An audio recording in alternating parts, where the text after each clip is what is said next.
जोधपुर में हंगामा भले ही शांत हो गया हो, लेकिन अब सियासी पारा चढ़ने लगा है। भाजपा कांग्रेस सरकार पर जमकर हमलावर है।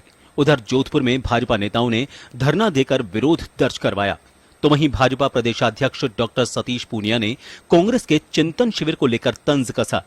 पूनिया ने कहा कि मुख्यमंत्री कांग्रेस के चिंतन की चिंता में व्यस्त हैं, लेकिन उनका गृह जिला दंगाइयों के तांडव की भेंट चढ़ गया। मुख्यमंत्री जी का बयान देखा, उन्होंने कहा कि छोटे मोटे दंगे होते हैं। मुझे लगता है कि जोधपुर की घटना भी यदि उनकी नजर में, जहां से वो खुद विधायक हैं, इस प्रदेश के गृह मंत्री हैं, ये जितने वीडियो देखे मीडिया के जरिए, सोशल मीडिया के जरिए और पब्लिक डोमेन में जितने सारी सूचनाएं आई हैं, वो हृदय विदारक हैं, आंखें खोलने वाली हैं। किस तरीके से निर्दोष बच्चों पर चाकूबाजी हुई, पथराव हुआ, तलवारबाजी हुई।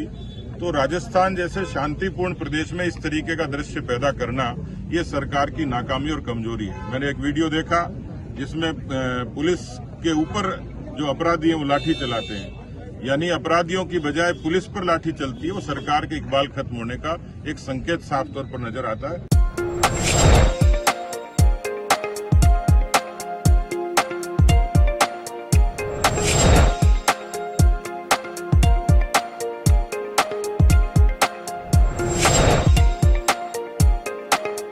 भाजपा के हमलावर रुख पर मुख्यमंत्री अशोक गहलोत ने भाजपा पर सीधा निशाना साधा।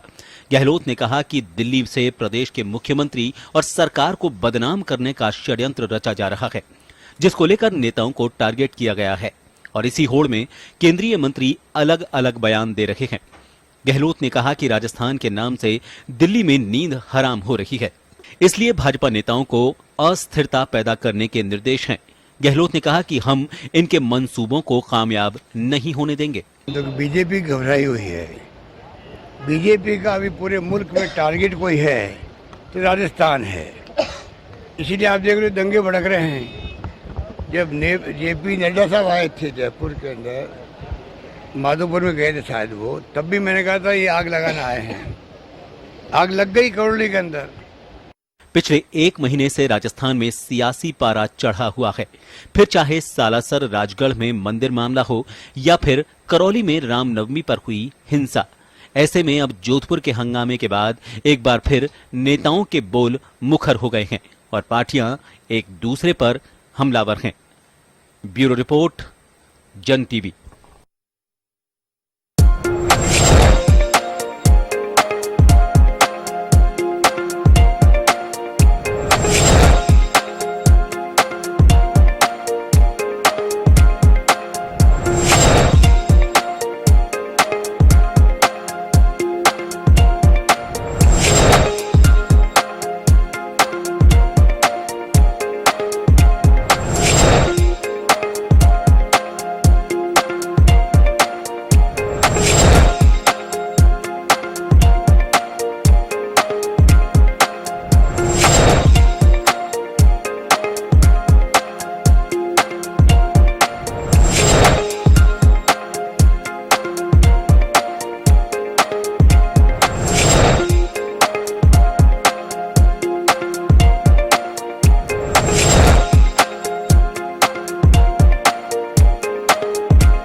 में स्वागत है आपका। मैं हूं योगेंद्र, आप देख रहे हैं खास खबर। और खास खबर में हम बात करेंगे जोधपुर के बवाल की। जोधपुर में जो कुछ हुआ उसके बाद अब सियासी पारा चढ़ रहा है। वहां थोड़ा सा तनाव दिखाई देता है, लेकिन शांति बहाली है। पुलिस वहां फ्लैग मार्च कर रही है, कर्फ्यू लगा हुआ है और इंटरनेट सेवाएं लगातार दूसरे दिन भी बंद रही। बीजेपी कांग्रेस पे हमलावर है, कांग्रेस बीजेपी पे हमलावर है। मुख्यमंत्री कह रहे हैं कि हमारे प्रयास इस तरह से रहे कि जो मंसूबे थे उनमें दहशतगर्द कामयाब नहीं हो पाए। उधर बीजेपी हमलावर है कि गृह जिला मुख्यमंत्री का और वहीं पे फेल्योर है। तो चलिए हम चर्चा शुरू करेंगे और आप स्क्रीन के जरिए देख सकते हैं कितने लोगों को राउंड अप किया गया है, कितने मुकदमे दर्ज हुए हैं। हमारे साथ वरिष्ठ पत्रकार श्याम सुंदर शर्मा साहब जुड़े हैं, डॉक्टर प्रदीप चतुर्वेदी जी कांग्रेस से हैं, शैलेंद्र धवाई साहब भाजपा से हमारे साथ में, सभी का स्वागत है। श्याम जी, सियासी पारा चढ़ना था, मुझे लगता है कि इसमें तो कोई आश्चर्य होना ही नहीं चाहिए, लेकिन अब तो तूफान आ चुका, अब तो हम शांति बहाली की उम्मीद कर सकते हैं। देखिए योगेंद्र जी, ये क्षेत्र निश्चित रूप से वीआईपी क्षेत्र है। एक तरफ मुख्यमंत्री हैं, दूसरी तरफ केंद्रीय जल शक्ति मंत्री हैं।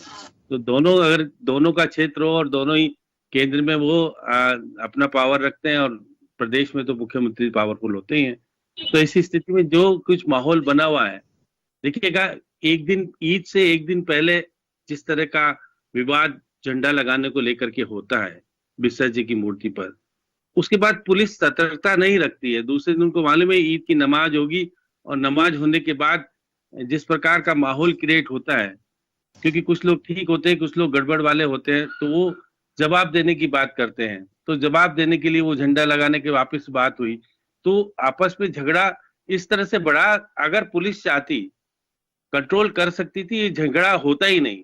अगर पहले दिन अगर संभल जाती, दूसरे दिन तो ये झगड़ा स्टार्ट होता ही नहीं। लेकिन पुलिस को ऐसा लग रहा था कि भाईचारे से दूसरे दिन ईद है, कुछ नहीं होगा, लेकिन दोनों तरफ था। देखिएगा, इधर परशुराम जयंती भी थी, इसके अलावा आपके आखा तीज भी थी, ये अनसुजा छावा होता है, सब अपने अपने कार्य में व्यस्त होते हैं। लेकिन जिस प्रकार का माहौल बना और फिर जो कुछ देखने को मिला कि ये तो अच्छा हुआ कैजुअलिटी नहीं हुई, नहीं तो कैजुअलिटी होती तो निश्चित रूप से एक अलग मंजर देखने को मिलता।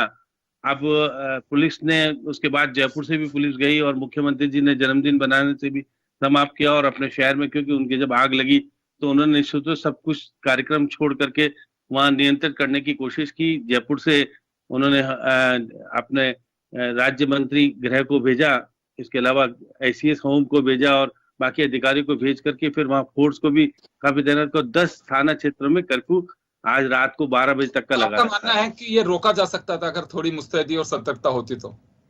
निश्चित रूप से, क्योंकि पुलिस कमिश्नर जहां बैठता हो वहां माना जाता है कि आप वहां पुलिस ज्यादा सतर्क होती है, क्योंकि कलेक्टर के लॉ एंड ऑर्डर कलेक्टर के पास नहीं होता, पुलिस कमिश्नर के पास होता है। पुलिस कमिश्नर अपने अपने थाना क्षेत्रों में जिस प्रकार का रखना चाहिए बर्ताव, वो रखने में संगाम। जब बाहर से कह रहे थे एक दिन पहले से, जो आप देखिए सूर्यकांता व्यास वगैरह कह रही थी कि ये क्या हो गया, सारा झगड़ा होगा और ये होगा, उनके घर के आगे जो सब कुछ बवाल देखने को मिला। एक वर्ग विशेष, दो वर्ग विशेष के बीच में जब हो जाता है तो सतर्कता बहुत ज्यादा बरतनी पड़ती है, वहां कुछ भी हो सकता है। बिल्कुल, मैं आऊंगा आपके पास में, डॉक्टर प्रदीप चतुर्वेदी जी के पास में जाना चाहूंगा। प्रदीप जी, बीजेपी पे आरोप लगा रही है कांग्रेस भी और सरकार भी कि वो राजनीति कर रही है, दंगों पर रोटियां सेकने की बात कर रही है। अभी मैं गजेंद्र सिंह शेखावत का बयान पढ़ रहा था कि प्रशासन फेलियर है, ये जो अभी श्याम जी भी कह रहे थे। आरोप लगा रही है बीजेपी और आप लोगों को साजिश की बू भी आ रही है, लेकिन जैसे श्याम जी हों चाहे दूसरे लोग हों, सब ये कह रहे हैं कि जब एक अलार्म बज चुका था तो उसके बाद में तो सतर्क रहने की आवश्यकता थी। प्रदीप जी सुन पा रहे हैं आप मुझे? प्रदीप चतुर्वेदी जी, ब्रेक हो रही है योगेंद्र जी आपकी। सवाल यह है मेरा, आवाज ब्रेक हो रही है योगेंद्र जी। सवाल मेरा यह है कि बीजेपी आप पर हमलावर है, आप लोगों से खारिज कर रहे हैं और उनको कह रहे हैं कि आप लोगों का काम ही यही है, आप लोग साजिश रच रहे हैं। लेकिन इस घटना को हमें देखना होगा कि एक दिन पहले जब स्थिति ऐसी बन जाती है तो उसके बाद मुस्तैदी तो रखनी चाहिए थी। उसके अलावा धारा 144 कई जगह पे लगा रखे, मुझे लगता है उसका तो कोई औचित्य नहीं बचा।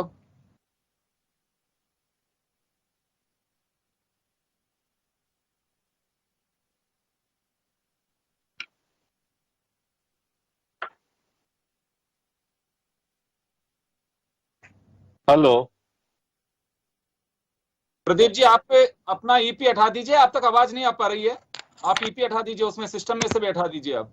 हेलो, आपको आवाज आ रही है आपको मेरी? आवाज आ रही है मेरी? हाँ, आपकी आ रही है। मेरी आवाज आ रही है आपको? पर मैं आपकी आवाज नहीं सुन पा रहा हूँ ना, प्रॉब्लम ये है। चले, मैं आपके पास आऊंगा, जब तक आप एक बार चेक करिए। मैं शैलेंद्र धवाई जी के पास में जाना चाहूंगा। शैलेंद्र जी, मुझे लगता है कि पहली प्राथमिकता सभी राजनीतिक दलों की ये होनी चाहिए कि जो कुछ हुआ, किसकी गलती रही किसकी नहीं रही, कहीं ना कहीं कोई तो लेकुना रहे, तभी ये स्थितियां बनी। इसमें कहीं कोई खारिज नहीं कर सकता। लेकिन आपको नहीं लगता कि शांति बहाली पहली कोशिश होनी चाहिए? योगेंद्र जी, देखिए, जिस हिसाब से घटनाक्रम हो रहा है राजस्थान में, आप देखिए, जब से कांग्रेस पार्टी की सरकार आई है, मुख्यमंत्री अशोक गहलोत जी मुख्यमंत्री बने हैं, तब से आप देखिए घटनाक्रम को, एक घटनाक्रम को मैं बताना चाहूंगा कि वो तो आप 2019। बताना। मैं शैलेंद्र जी, मैं रोक नहीं रहा हूं आपको, आप बिल्कुल बताइएगा। मेरा जो सवाल है ये है कि क्या पहली प्राथमिकता राजनीतिक दलों की वहां पे शांति बहाली नहीं होनी चाहिए? पहली प्राथमिकता ये नहीं होनी चाहिए राज्य सरकार की कि वो दंगाइयों को इकट्ठा क्यों होने दे रही है। वो इस तरह के इनपुट्स उनके पास, सरकारों के पास रहते हुए, वो जो आक्रमणकारी हैं, दंगाई हैं, उनको प्रशय देने का काम कर रही है। आप देखिए, करौली में भी यही हुआ, पत्थर इकट्ठे हो जाते हैं, तलवारें इकट्ठे हो जाती हैं। आज आप जोधपुर में देखिए, भगवान परशुराम जी की जयंती थी, जो सर्कल था बिस्सा जी का, स्वतंत्रता सेनानी है, जो ब्राह्मण वर्ग से आते हैं, वहां उनको सजाया गया था, उनपे भगवा झंडा फहराया हुआ था। उनको क्या जरूरत थी उस भगवा झंडा को फहरा के और इस्लामिक झंडा गाड़ने की, बताइए आप। तो शुरुआत कहां से हुई, आप ये देखिए। और आज आप अगर दैनिक भास्कर को देखेंगे, आप देखिए पत्थर कौन फेंक रहे हैं, कौन पुलिस से लाठियां छीन रहे हैं, कौन पुलिस को लाठियां मार रहे हैं, कौन हिंदू भाइयों को खदेड़ रहे हैं। आप देखिए क्या स्थिति है राजस्थान की। और मुख्यमंत्री जी का गृह जिला होते हुए, खुद स्वयं वो गृह मंत्री होते हुए, सारी बातें ठीक है, सारी बातें ठीक है। शैलेंद्र जी, मेरा जो सवाल है, मैंने क्या कहा आपसे कि कहीं ना कहीं कोई ना कोई सिस्टम का फेलियर है, तभी तो ये हालात बने। कौन खारिज कर रहा है इसको? आप पूरी डेप्थ में बताएंगे तो भी मालूम चलेगा, नहीं बताएंगे तो भी मालूम चलेगा। मैं सिर्फ ये जानना चाह रहा हूं कि क्या राजनीतिक दलों की फर्स्ट प्रायोरिटी वहां शांति बहाली नहीं होनी चाहिए? नहीं, निश्चित तौर पे आप देखिए, गजेंद्र सिंह शेखावत जी ने वहां पे अपील की है, शांति बनाए रखने की अपील की है। और आप देखिए कि जिस तरह से घटना होती है, आप उस पर तो देखिए। आप हमारे को तो कह रहे हैं कि आप भारतीय जनता पार्टी, और आप उनके मुख्यमंत्री जी का बयान देखिए कि जब से भारतीय जनता पार्टी के अध्यक्ष जेपी नड्डा जी आए हैं, तब से राजस्थान में उपद्रव होने लग गए। आप देखिए, जेपी नड्डा जी ने एक शब्द कभी कोई कहा हो तो? ये जितनी भी राजस्थान की विफलताएं हैं, आप आज सुशासन नहीं दे पाए, लॉ एंड ऑर्डर आपके हाथ से निकल गया, विधायक आपके हाथ में नहीं है, अधिकारी आपके हाथ में नहीं है, आप हमेशा सारा ठीकरा भारतीय जनता पार्टी छोड़ देते हैं। ये तो मैं शुक्रगुजार हूं जो मीडिया का और हमारे प्रिंट मीडिया का, जिन्होंने आज बड़ी तस्वीरें छापी हैं जो बताती हैं कि कौन तो दंगाई थे, कौन पत्थर फेंक रहे थे, किसने पुलिस को मारा, पत्रकारों को मारा, ये सारी चीजें बाहर आ गई। अब आप बता रहे हैं कि शांति की अपील निश्चित तौर पे की है, लेकिन क्या शांति की अपील हिंदू वर्ग ही करता रहे? इनका विशेष धर्म विशेष के लोगों का कोई कर्तव्य नहीं है राजस्थान में, हिंदुस्तान में। आप, मैं ये पूछना चाहता हूं प्रदीप जी से, आप जब से सरकार में, मैं जवाब दिलवाता हूं। शैलेंद्र जी, जवाब दिलवाता हूं। प्रदीप जी, आप सुन पा रहे हैं? जी, सुन रहा हूँ जी। प्रदीप जी, 2-3 बातें हैं। बीजेपी आरोप लगा रही है, अपोजिशन में कोई भी पार्टी होती है, ये कोई नई बात नहीं है कि बीजेपी पहली मर्तबा ऐसा कर रही है। आप लोग भी जब अपोजिशन में रहे, कोई घटनाक्रम रहा तो इसी तरह से आरोप लगाएं, कोई नई बात नहीं है इसमें। नई बात तो यह है कि अगर एक दिन पहले हालात ऐसे बन जाते हैं और अगले दिन कंट्रोल में नहीं कर पाते हैं, उसके बाद में आप चाहे कितनी फौज भेज दीजिए, वहां कोई फर्क नहीं पड़ रहा। जो घटना हो चुकी, जिन लोगों के साथ जो होना था वो हो चुका। दंगे तो इतनी देर के लिए तो चाहिए होता है, माचिस की तिल्ली एक बार बारूद में लगती है, उसके बाद में जो जलना है वो जल जाता है, बचना है आप कितने फायर ब्रिगेड भेजते रहिए। इसके अलावा एक बात और मैं कहना चाहूंगा आपसे कि धारा 144, अलर्ट रहने के आदेश, ये सब कुछ दिए जाते हैं। ऐसा क्या हो गया है कि पहले 144 का मतलब समझते थे, क्या होता था? 144 अगर लगी, आप मेरे से बहुत सीनियर हैं, तो कर्फ्यू जैसा ही मैसेज होता था उसका। 144 का तो मुझे लगता है औचित्य नहीं बचा अब। योगेंद्र जी, आपको देखना होगा कि इस देश में 2014 के बाद में जो राजनीतिक फिजा बदली है, उसका एकमात्र कारण ये है कि जब से भारतीय जनता पार्टी की मोदी सरकार सत्ता में आई है, तब से विकास की प्राथमिकताओं को दूर कर ये सांप्रदायिक जो उन्माद की राजनीति हो देश में हो रही है, ये इसका बड़ा कारण है। 2019 के चुनाव की चलिए, आपके यहाँ पे कोई नेटवर्क का इश्यू है जिसकी वजह से आपकी आवाज हम तक नहीं पहुंच पा रही है। नेटवर्क की प्रदीप चतुर्वेदी जी की अगर वॉइस भी जा सकती है तो, क्योंकि जवाब तो उन्हीं को देना है, वो कांग्रेस से ताल्लुक रखते हैं, उनके स्पोक्स पर्सन है। श्याम जी, मैं आपके पास आना चाहूंगा जब तक प्रदीप जी हमारे साथ ऑनलाइन आते हैं तब तक। ये आरोप प्रत्यारोप चलेगा, आप सीधा सवाल किसी से भी करिए, उसका कोई जवाब नहीं है किसी के पास में। देखिए योगेंद्र जी, शांति समिति की आज बैठक बुलाई गई थी। भाजपा की विधायक सूर्यकांता गई भी थी और बीडी कल्ला उनके गए थे, लेकिन वो बहिष्कार करके आ गए। ये कह के आए कि पहले गिरफ्तार करो, उसके बाद में हम शांति समिति की बैठक में तो हिस्सा लेना चाहिए था। उसमें दो राय नहीं कि प्रशासनिक दृष्टि से शासन बातचीत करेगा लोगों से, जब ही तो लोगों की बातचीत आएगी सामने, आखिर चाहते क्या है आपस में। लेकिन देखिएगा, केंद्रीय जल शक्ति मंत्री हैं, इसलिए केंद्रीय गृह विभाग वहां से रिपोर्ट मांग रहा है। राजस्थान में इतनी बड़ी घटना तो नहीं हुई जिस प्रकार की रिपोर्ट केंद्र सरकार मांगी जा रही है। तो इंटेंशनली जिस प्रकार से केंद्र सरकार राजस्थान को ये कहना चाहती है कि आप ऐसे रहो, ठीक नहीं काम कर रहे हो, हम करेंगे जो कुछ करेंगे, तो ये सारी चीजें केंद्र सरकार रिपोर्ट मांगती है। लेकिन जब घटना बड़े स्तर की हो जाए, कुछ कैजुअलिटी हो जाए, तो मांगे रिपोर्ट। अब अगर आप वहां जल शक्ति मंत्री हैं केंद्र के, इसलिए क्योंकि वो उनकी केंद्र में चलती है, इसलिए उन्होंने कहा कि रिपोर्ट मांगो राजस्थान सरकार से। अब रिपोर्ट जाएगी, जो नियम है उसके तहत देनी भी पड़ेगी रिपोर्ट कि किस प्रकार की घटना हुई, केंद्र सरकार मांग सकती है। लेकिन यहाँ स्थिति यह है कि घटना हो गई और जिस प्रकार से दिखेगा 11 एफआईआर दर्ज हुई है, 18 उपद्रव के मामले में पकड़े गए और 133 लोग बाकी शांति भंग के मामले में पकड़े गए। क्योंकि आज स्थिति यह है कि सबसे प्राथमिकता तो यह है कि देखिए उस शहर में बहुत सारी लड़कियों की शादी होनी होगी या बच्चों की बारात जानी होगी बाहर से, तो उनकी क्या माहौल हो रहे होंगे। आज पहली बार मैं देख रहा था कि दूध के भाव, अपने यहाँ तो महंगा हो रहा है, वहां दूध के भाव आधे हो गए क्योंकि दूध खरीदने वाला ही नहीं है वहां पर।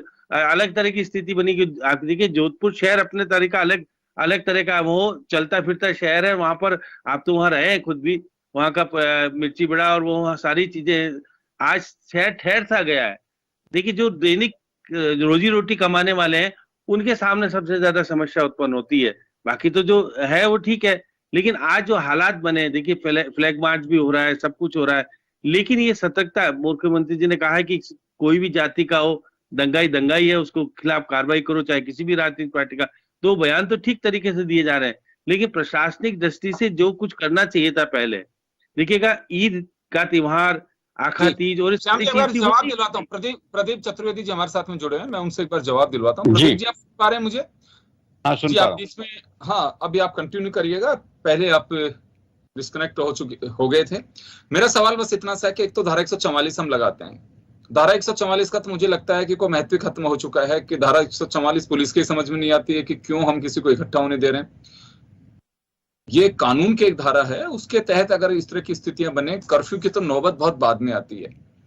और एक सवाल तो तैरता रहेगा, बेशक अब जवाब आपकी इच्छा है कुछ भी दे सकते हैं, कि जब एक दिन पहले 2 बजे तक इस तरह की स्थितियां बनी और अगले दिन वह मुस्तैदी नहीं दिखाई गई जो दिखाई जानी चाहिए थी। अगर हमलावर, दंगेबाज, कोई कुछ भी कर सकता है, लेकिन अलर्ट क्यों नहीं रहा प्रशासन? युगेंद्र जी, जहां तक जोधपुर डिवीजन की बात है, मेरा मानना है कि राजस्थान में जोधपुर ऐसा डिवीजन है जहां एक मीठापन व्यवहार में है, बहुत सौम्य लोग हैं और आपस में बहुत सम्मान करते हैं एक दूसरे का। तो मैं समझता हूं 70-75 साल के इतिहास में हमने देखा कि जोधपुर में कभी इस तरह का माहौल कभी रहा नहीं और वहां लोग बड़े आपसी प्रेम से और भाईचारे से सभी संप्रदाय के लोग रहते हैं। तो ये जो परिस्थितियां बनी हैं जोधपुर में, यकायक बनी है।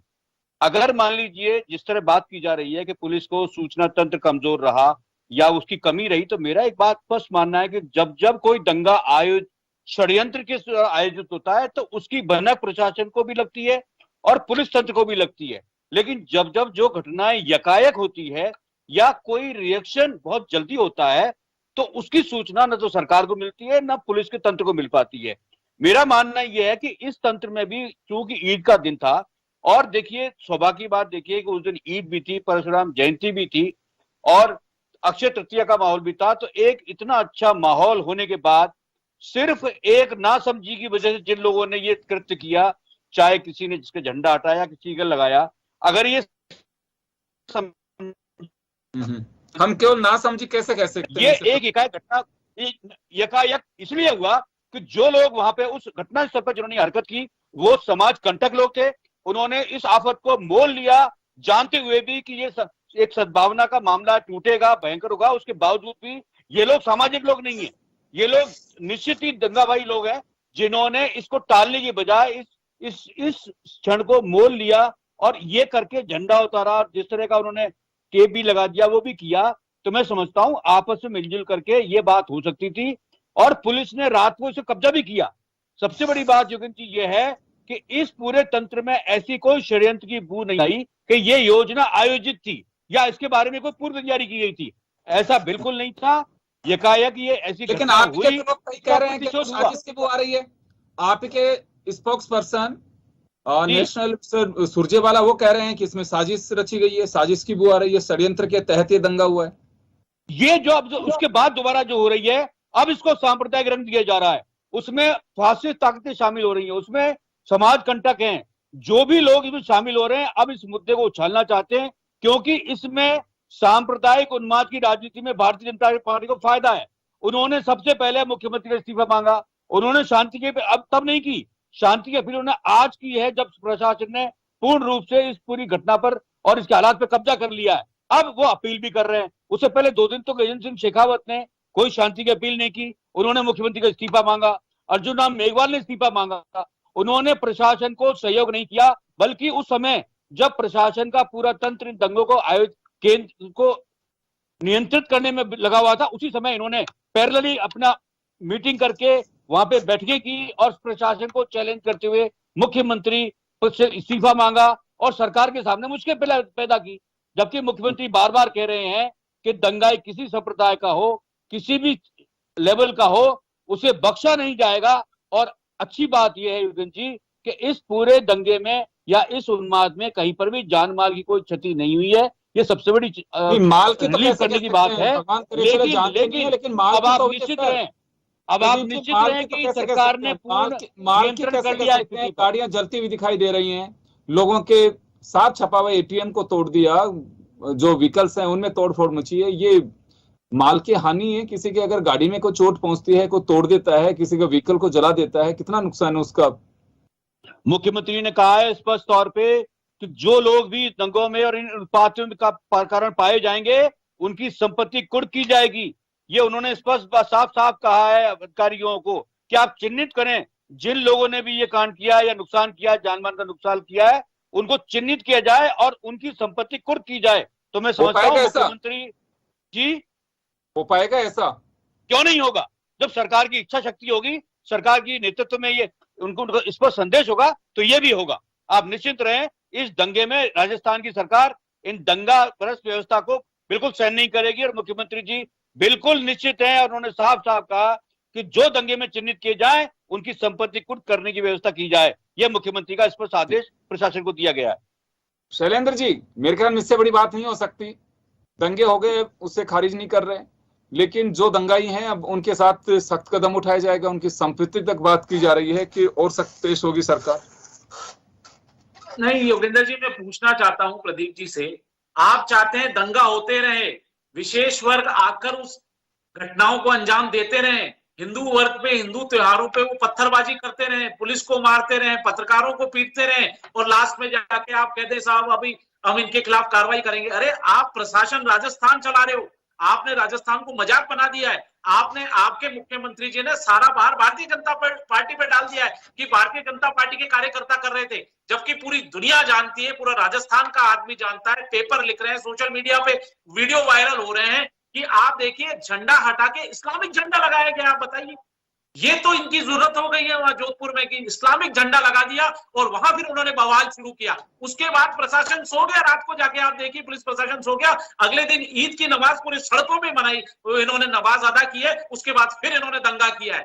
तो आप ये देखिए इनके इंतहा देखिए दंगों की।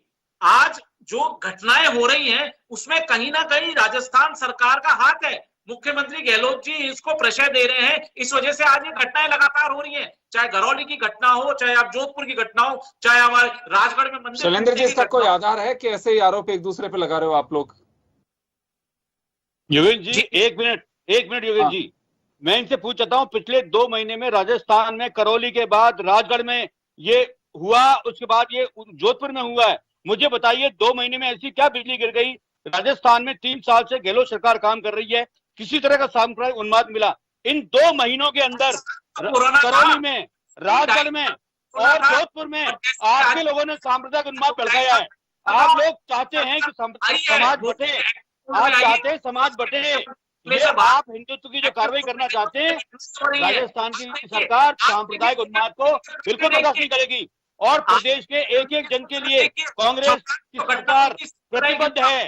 इसलिए दंगाई की कोई जाति नहीं है, कोई समुदाय नहीं है। जो भी दंगाई होगा उसको हम सही कह रहे हैं। लेकिन आपकी राजनीति बंद कीजिए, भारतीय जनता पार्टी की राजनीति बंद करनी होगी। तो इनके प्रश्न नहीं मिलेंगे। जो लोग सम्मिलित होंगे उनकी संपत्ति कुल करके उनको और आप ये बताते हैं कि आप 2 महीने में 3 जगह दंगे, हर जगह झंडे की बात, हर जगह तुम्हारे नगर परिषद का बोर्ड होने के बाद वहां पे मूर्ति तोड़ने की बात। ये सिर्फ सांप्रदायिक उन्माद को भड़काने की कार्रवाई है जो बिल्कुल उचित नहीं है। चले, मैं माफी चाहूंगा, समय का अभाव है, तो चले हम तो यही सभी लोगों से गुजारिश करेंगे कि वहां शांति वाली रहनी चाहिए, आपसी सौहार्द को कायम रखें। इससे किसी को कुछ हासिल होने वाला नहीं है। अगर आप किसी का टूल बन करके जो राजनीतिक दल आरोप लगा रहे हैं तो आप लोगों को गलतफहमी है कि कोई बचा पाएगा। आप किसी की नजर से बच नहीं सकते।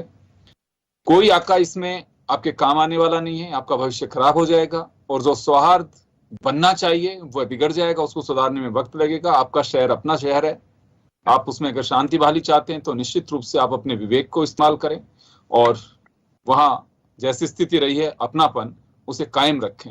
मुझे लगता है यही सबसे बड़ा सौहार्द आपके साथ चलेगा। दंगों के पर ना सियासत लंबे समय तक चल सकती, ना दंगाई लंबे समय तक रह सकते हैं। ऐसे समाज कंटकों पे लेकिन सख्ती बरतना भी बहुत जरूरी है। तभी मुझे लगता है कि एक मिसाल भी कायम होगी किसकी, अपनेपन के साथ साथ समाज कंटकों के खिलाफ इस तरह की नजीर भी पेश की जानी चाहिए कि इनका अंजाम क्या होता है। चले, बहुत बहुत शुक्रिया तमाम अतिथियों का और दर्शकों का। खास खबर में दीजिए इजाजत, नमस्कार।